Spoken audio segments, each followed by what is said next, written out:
మన సంస్కృతి, మన సాంప్రదాయాలు ఎప్పటికీ మనతోనే ఉండాలి.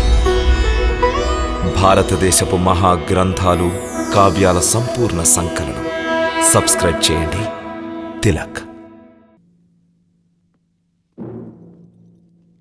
మహారాజు లంకేశ్వరులకు జయము.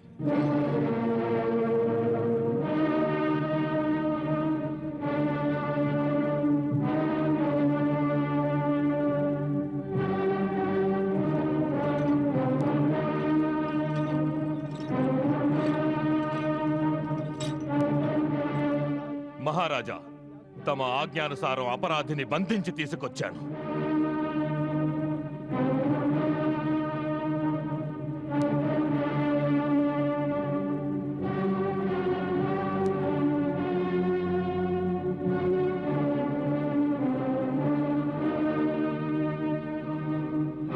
వత్స మేఘనాథ, మేము నీ నుండి ఆశించినదే జరిగినది. నీ పరాక్రమము సంస్తుతి పాత్రము. ఇదంతయు తమరి ఆశీర్వాద బలమే మహారాజా. వత్స, మిక్కిలి సంతోషముగనున్నది. ఆశీనుడవు కమ్ము.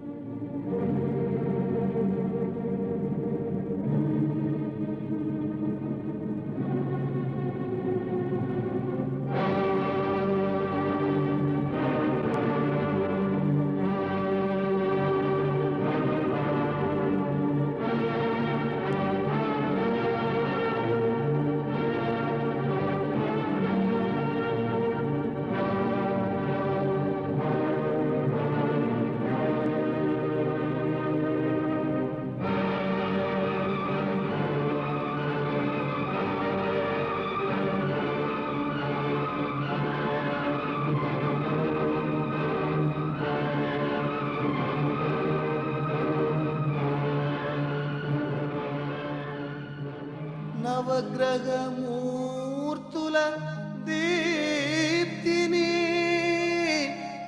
చూసే సకల దిక్పాలురా. మౌని శ్రేష్ఠ మూర్తుల్ని గని తలచే ఎదలో వారిని, తలచే ఎదలో వారిని. ఇలకేగిన మహనీయులగని కపి ప్రణమిల్లి స్మరించి దీవించేవారు అహో. అది రాముని సంకేతం స్ఫురించే భవితవ్యం. ఈ వానరానికా భయపడుచున్నారు? వీనిలో ఏమి ప్రతిభా పాఠవములున్నవి? ఇతడు కేవలము మా సైనికుల్ని వధించుటయే కాక రాకుమారుడైన అక్షయ కుమారుని కూడా వధించినాడు. మహారాజా, ఇతడు చూచుటకు సాధువు వలె ఉన్నాడు, కాని వాస్తవానికి ఇతని నిజరూపము ఇది కాదు. ఇతడు మహా మాయావి, అన్ని రకముల కపట విద్యలు నేర్చినవాడు. అందులకే ఇతడు ఎవరి వశము కాలేదు. వీనితో యుద్ధము చేయు సమయమున నేనే విచలితుడనయ్యాను. చివరకు బ్రహ్మాస్త్రమును ప్రయోగించిన పిదపనే నాకు వశమయ్యాడు. వీని కొరకు బ్రహ్మాస్త్రమును ప్రయోగించితివా? అవును తండ్రి. అయినచో అవశ్యం వీనిని విచారించి శిక్షించవలసినది. చెప్పు వానరా, ఎవరి బలమును చూసుకుని నీవు మా సుందర ఉద్యానవనాన్ని నాశనం చేసినావు? అక్కడ రక్షకులైన మా రాక్షసులు ఏ అపరాధము చేసినారని నీవు వారిని సంహరించినావు? ప్రభు, మన శరీరాన్ని ఆరోగ్యంగా ఉంచుకోవడం, దానిని రక్షించుకోవడం ప్రతి ప్రాణి మొదటి ధర్మం. ఆ ధర్మానుసారంగా అత్యంతమైన ఆకలి కొన్నప్పుడు, ఎదురుగా భక్ష్య పదార్థములు ఉన్నప్పుడు వాటిని భుజించుట న్యాయం దృష్టిలోనూ ధర్మం దృష్టిలోనూ ఎటువంటి దోషమూ కాదు.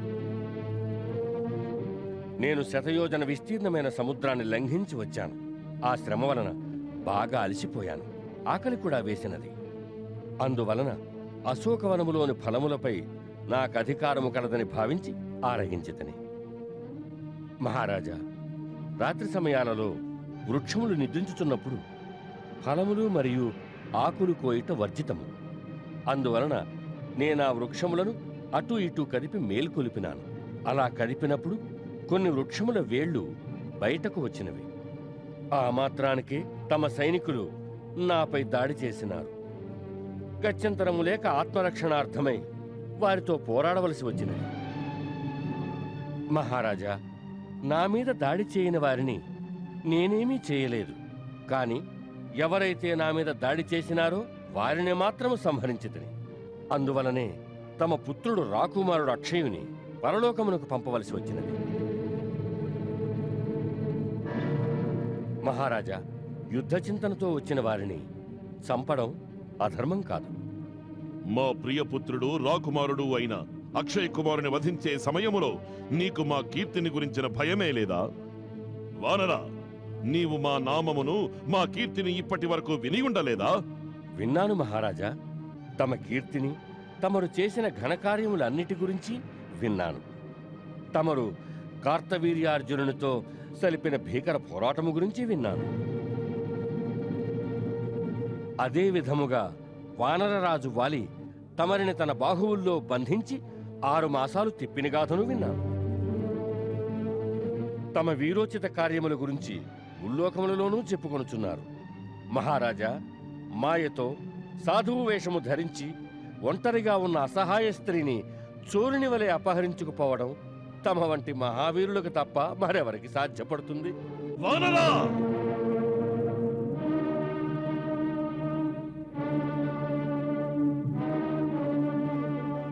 మా సభా మండపమున ఇట్టి దుర్భాషలాడు సాహసమును ఎవ్వరూ చేయలేరు. సేనాపతి, ఆజ్ఞ మహారాజా. తక్షణమే వీని నాలుకను ఖండించి వేయుము.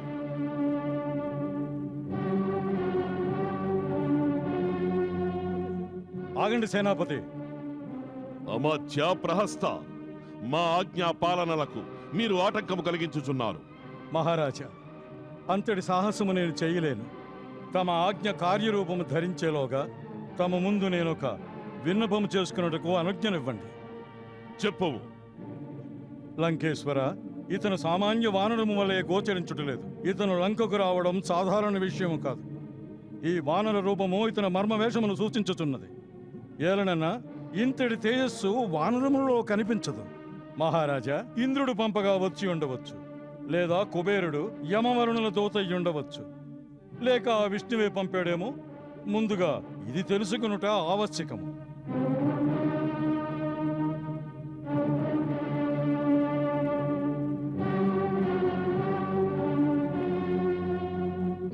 మహారాజా, అమాత్యులు ప్రహస్తులు లెస్స పలికినారు. ఆ విషయం తెలుసుకోవడం మనకి అవసరం. ఇతనిని ఎవరు పంపినారు, దీని వెనుక ఎవరైనా శత్రువులు లేదా దేవతల కుట్ర ఉన్నదాన్ని తెలుసుకోవాలి. ఆ వివరములన్నీ ఇతని వద్ద లభించవచ్చు. ఇతను నాలుక ఖండించినచో ఆ అవకాశము చేజారిపోవును. సేనాపతి, ఇతని వద్ద వివరములను సేకరించము. చెప్పుడికితడు నిరాకరించినచో వీరిని చిత్రహింసలకు గురి చేసి వీని పూర్తి వివరములను తెలుసుకోండి. మేము మీ వివేకమును ప్రశంసిస్తున్నాము. సేనాపతి, అమాత్యులు ప్రహస్తుని ఆజ్ఞను పాలించండి. తమరు అంతగా శ్రమించవలసిన అవసరం లేదు మహారాజా. ఆ వివరములను నేనే తెలియజేసేదను. నేను వాయుదేవుని ఔరసపుత్రుడను, హనుమంతుడను. నన్ను ఆ విష్ణు భగవానుడు పంపలేదు, ఏ ఇంద్రాది దేవతలు పంపలేదు. నేను ముల్లోకములకు ప్రభు, అమిత తేజస్వి, రఘుకుల శిరోమణి శ్రీరామచంద్రుని దూతను.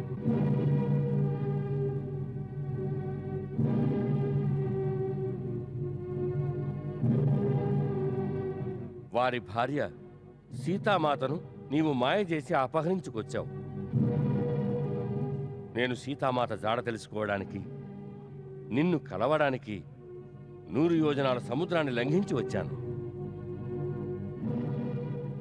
నేను సీతామాతను దర్శించుకున్నాను.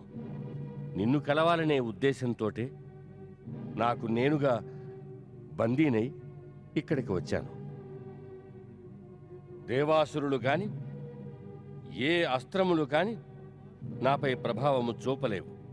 ఏలననగా బ్రహ్మదేవుడట్టి వరమును నాకు ప్రసాదించినాడు. నా రాకలోని ఆంతర్యం పులస్త్య మహర్షి యొక్క కీర్తి నిర్మలమైన చంద్రునితో సమానమైనది.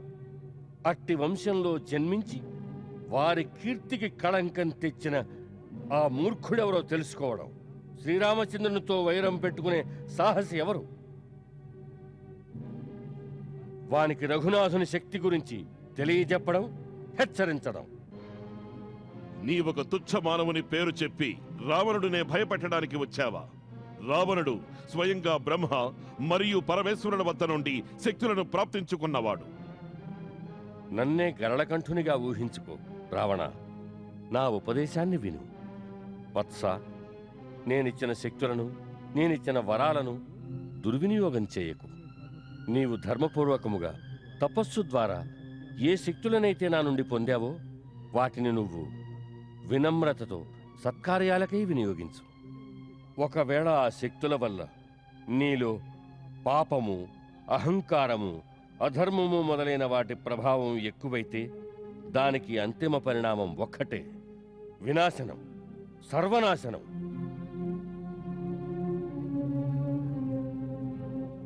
కనుక ఆ మార్గాన్ని విడనాడి శ్రీరామచంద్రుని శరణు వేడు.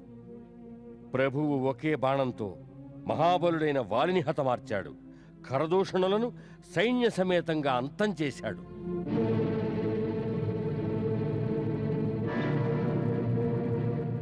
తెలుసుకో నాయనా, ఆయన సర్వజగత్తుకు ప్రభువు. ముల్లోకాలలోనూ వారిని జయించగల వారెవ్వరూ లేరు. సమస్త దేవతలు, బ్రహ్మ, నేను కూడా వారి ఎదుట వినమ్రులమై ఉంటాం. కనుక వత్స, ఇప్పటికీ మించిపోయింది లేదు. జానకీదేవిని తీసుకుని ఆ శరణాగత వత్సలుని చరణాలను ఆశ్రయించు. చెప్పల వానరా, ఇది శివభగవానుని మాటలా లేక నీ భ్రమించిన బుద్ధి ప్రేలాపనలా? ఆ! వానరుని వంటి అధమ ప్రాణి రావణునికే గురూపదేశం చేయుటయా? మంచి ఉపదేశము ఎవరిచ్చినా ఆచరణయోగ్యమే. రాజా, నీ రూపము, ధైర్యము అద్భుతము. నీ సాహసము, తేజస్సు అమోఘమైనవి. సర్వలక్షణ సంపన్నుడవైన మహారాజువి నీవు. కేవలం మనోదౌర్బల్యమే నిన్ను వక్రమార్గాన నడిపిస్తున్నది. ఆ మార్గమును విడనాడి సన్మార్గమును ఆచరించు. గుర్తుంచుకో, ధర్మ విరుద్ధ కార్యముల వల్ల అనర్థాలే సంభవిస్తాయి. పాప మార్గమున చరించువానికి సర్వనాశనము తప్పదు. నీ వంటి ప్రాజ్ఞుడికి పరస్త్రీపై వ్యామోహంతో ఆమెను అపహరించి తీసుకురావడం వంటి నీచ కార్యము శ్రేయస్కరము కాదు. ఈ ఒక్క పాపమే నీ సమస్త శక్తులను, సకల సంపదలను హరించి ఈ లంకా వినాశనానికి దారితీస్తుంది. ఇక ఈ స్వర్ణలంకాపురి రాజ్యంలో ఒక్క కీటకము కూడా బ్రతకదు. మరణించిన వారి ఆత్మలకు తర్పణములు విడుచుటకై ఏ ఒక్కరూ మిగలరు. చాలించు.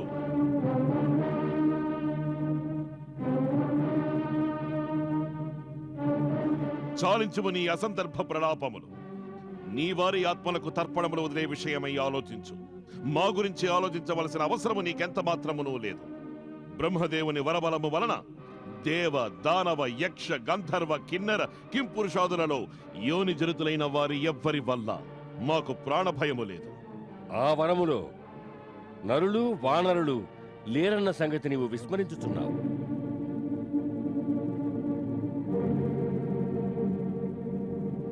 భగవానుడైన శ్రీరాముడు ఇప్పుడు నరరూపములో ఉన్నాడు. సుగ్రీవుడు వానరుడు. రాజా, చేతులు జోడించి చెప్తున్నాను, శ్రీరామునికి ద్రోహం చేసిన వారిని త్రిమూర్తులైన బ్రహ్మ, విష్ణు, మహేశ్వరులు కూడా కాపాడలేరు. రామునితో విరోధం పెట్టుకున్న నీకు అష్టైశ్వర్యములున్నను ఏమి ప్రయోజనము? ఎంతటి గొప్ప మహారాజైనను, సమున్నత సింహాసనం అధిరోహించినను గుణము లేనిచో మర్యాదహీనుడిగానే పరిగణింపబడతాడు. లంకాధీశ్వర, నా పలుకులను సావధానముగా ఆలకింపుము. నీవపహరించి తెచ్చిన సీతామాత నీ పరలోక పయనానికి నాంది అని, రాక్షసకుల నాశనానికి సంకేతమని తెలుసుకో. సీతామాత రూపంలో మృత్యువును చేజేతులా నీవే నీ వెంట తెచ్చుకున్నావు. లంకేశ్వర, ఇదే నా తుది హెచ్చరిక. లేదంటే మరణానికి సిద్ధంగా ఉండు. నేనే స్వయముగా నీకు మృత్యుదండన విధించగల సమర్థుడను. కానీ నాకు శ్రీరాముని ఆజ్ఞ లేదు. ఏమైనను ఆ గౌరవం శ్రీరామునికే దక్కవలెను. మృత్యుదండన విధించే శక్తి ఎవరికి ఉన్నదో హ, ఈ తుచ్చునకు తెలియజేయము. తక్షణమే వీని శిరస్సు ఖండించము.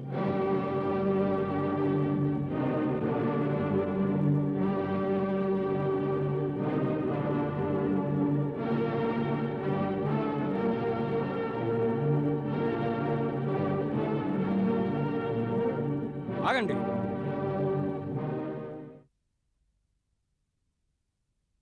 మహారాజా, క్షమించాలి.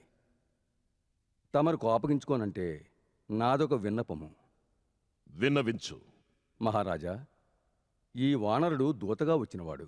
ఇతనిని వధించడము ధర్మవిరుద్ధము. తమరి దృష్టిలో ఇతడు చేసినది తప్పిదమే. తమరు రాజనీతి కోవిదులు. తమ వంటి విజ్ఞులకు ఇది ఉచితము కాదు. పినతండ్రి విభీషణుని అభిప్రాయము మాకు సమ్మతము కాదు. నేను వీనిని దూతగా కూడా అంగీకరించలేను. కారణం, ఇతడు దూత వలె ప్రవర్తించలేదు. ఇతడు శత్రువు వలె మన సైనికులను హతమార్చినాడు. అంతేకాదు, ఒక వేగుల వాని వలె ప్రవర్తించినాడు. చేతికి చిక్కిన శత్రువును లేదా వాని వేగును వదిలిపెట్టుట వివేకవంతుల లక్షణం కాదు మహారాజా. పశ్చాత్తాప పడవలసి వస్తుంది. వీనికి మరణశిక్ష విధించవలసిందిగా మనవి చేస్తున్నాను. ఇంద్రజిత్తు నిక్కము వచించినాడు. పాపులను వధించుటలో ఎటువంటి పాపమూ లేదు. ఈ వానరుడు రాజోద్యానవనాన్ని ధ్వంసం చేయడమే గాక రాజకుమారుడు అక్షయుని, మహాబలుడైన జంబుమాలిని హతమార్చినాడు. ఇతనిని వధించుట న్యాయోచితమే. లంకేశ్వర, దూతగా వచ్చిన వాడిని ఎప్పుడు ఎక్కడ ఎట్టి పరిస్థితిలోనూ వధించరాదని సత్పురుషుల వాచ. ఇందులో సందేహం లేదు. ఇతడు చేసినవన్నీ తప్పిదములే. అయినను దూతను వధించుట సముచితము కాదు. ఈ వానరుని వధించడంలో ఎటువంటి ప్రయోజనమూ లేదు. ఇతన్ని పంపిన వారికి మరణదండన విధించవలెను. నీతి ధర్మాల సూక్ష్మాలు తెలిసిన మా అమాత్యవర్యుల అభిమతమేమిటి? మహారాజా, మన్నించండి. దూతకు మరణదండను విధించినట్లుగా నేనెక్కడా వినలేదు. దూత అనుచితముగా ప్రవర్తించిన ఎడల అందులకు వేరు విధములైన పలుశిక్షలు సూచింపబడి ఉన్నవి. అవి ఏవనా అంగవిహీనుని చేయుట, శిరోముండనము గావించుట, శరీరంపై బాతలు పెట్టుట మొదలైనవి. మహారాజా, ఈతడు స్వామి భక్తి పరాయణుడు. సదా స్వామిహితమనే కోరుతూ ఉంటాడు. ఇతడు శత్రువు వలె మనపై దాడి చేసినా వధించుటకు యోగ్యుడు కాడు. నా దృష్టిలో ఇతనికి మరేదైనా శిక్ష విధించండి.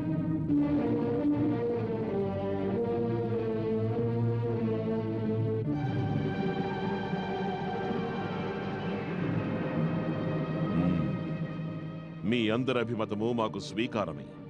కానీ ఈ దుష్ట వానరునకు ఏదో ఒక శిక్ష విధించక తప్పదు. వానరులకు వారి వాలముపై మమకారము ఎక్కువ. అదే వారికి అలంకారం. అందువలన దానికి నిప్పు పెట్టండి. కాలిన వాలముతో ఇతను తన స్వామి వద్దకు వెళ్ళవలెను. అచట ఇతని మిత్రులు మిగిలిన వారు ఇతనిని కాలిపోయిన ఇతని వాలమును చూచి దుఃఖించవలెను. రాక్షసులారా, వీని వాలమునకు నిప్పు అంటించి లంకానగర వీధులలో నలువైపులా తిప్పండి. రాక్షస బాల బాలికలు మండుతున్న వాలముతో ఉన్న ఈ వానరుని చూచి ప్రసన్నులవుదురు. ఇది మా ఆజ్ఞ.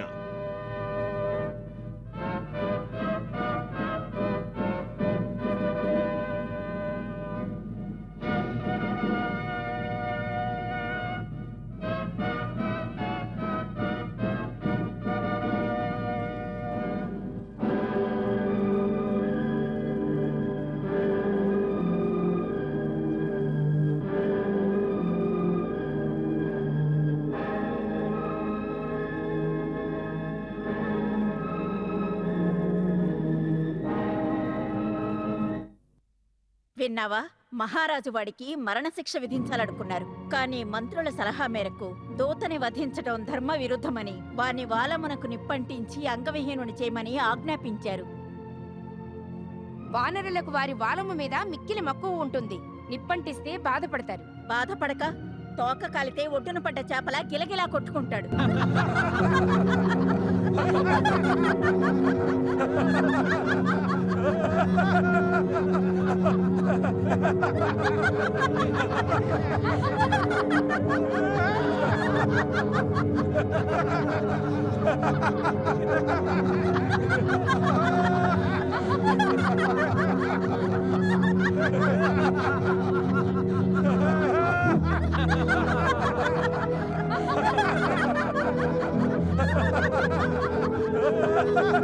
కొట్టించండి.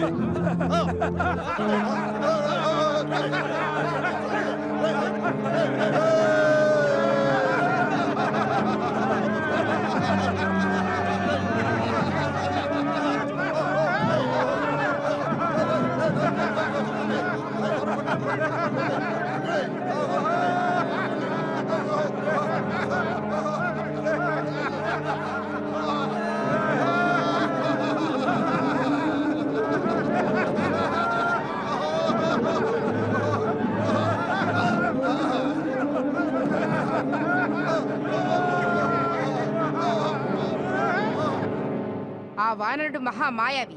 అతని వాలమునకు తైలములో ముంచిన వస్త్రములు చుడుతూ ఉండగా అతడు తన వాలమును పొడవుగా పెంచుకుంటూ పోతున్నాడు. అతడు తన తోకను ఎంతగా పెంచితే అంతగా మంటలు వ్యాపిస్తాయి. ఇంకా విలవిల్లాడతాడు.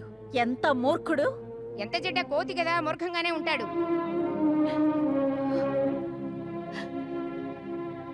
హే అగ్నిదేవా, నేను పతిసేవ నిష్ఠతో చేసిన దాననైతే, నా పతిభక్తి లోపభూయిష్టము కానిదైతే, నేను చేసిన పూజలు వ్రతములు నిస్వార్థములైతే, నా పుత్రుడు హనుమపై నీ ప్రతాపమును చూపించకు.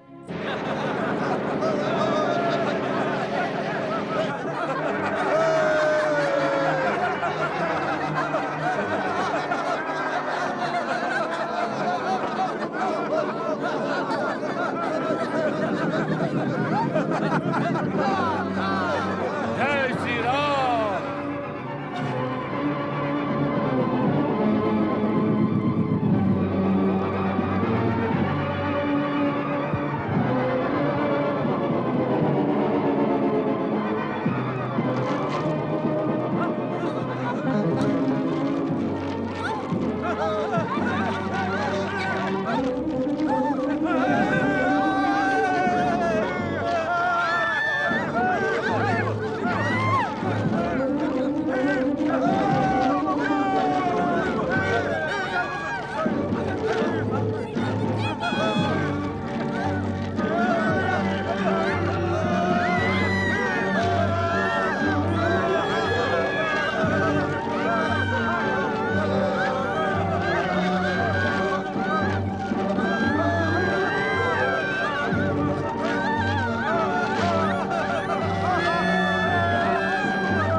సర్వనాశనం అయిపోయింది. అన్ని ధ్వంసం అయిపోయాయి.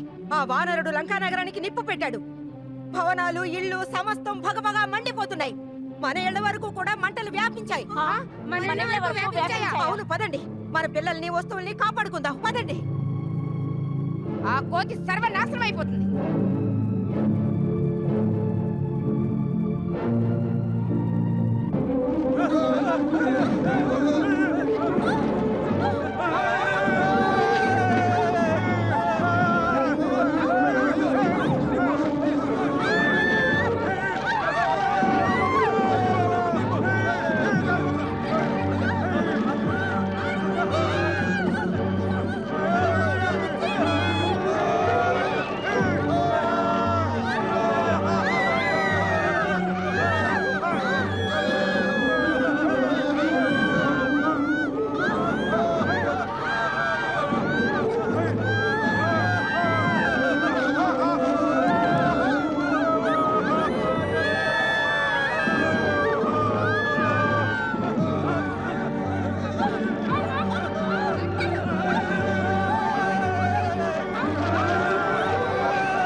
ఒక్క విన్నపం నాథా. కేవలం ఒక్క దూత ఒంటరిగా వచ్చి లంకనంతటిని అగ్నికి ఆహుతి చేసి వెళ్ళిపోయాడంటే తమరే వాని శక్తిని అంచనా వేయండి నాథా. ఈ శకునం మంచిది కాదు నాథా. నేను తమను వేడుకుంటున్నాను. సీత లంకనంతటినీ సర్వనాశనం చేయడానికే వచ్చినది. ఆమెను తిరిగి శ్రీరాముని వద్దకే పంపివేయండి. సమయము మించిపోలేదు. మండోదరి, వీరపురుషుల భార్యలు ఎన్నటికీ పిరికి మందు నూరిపోయారు. వీరులొకసారి ముందంజ వేసినారంటే వారి లక్ష్యము సిద్ధించేంత వరకు వెనుకంజ వేయరు.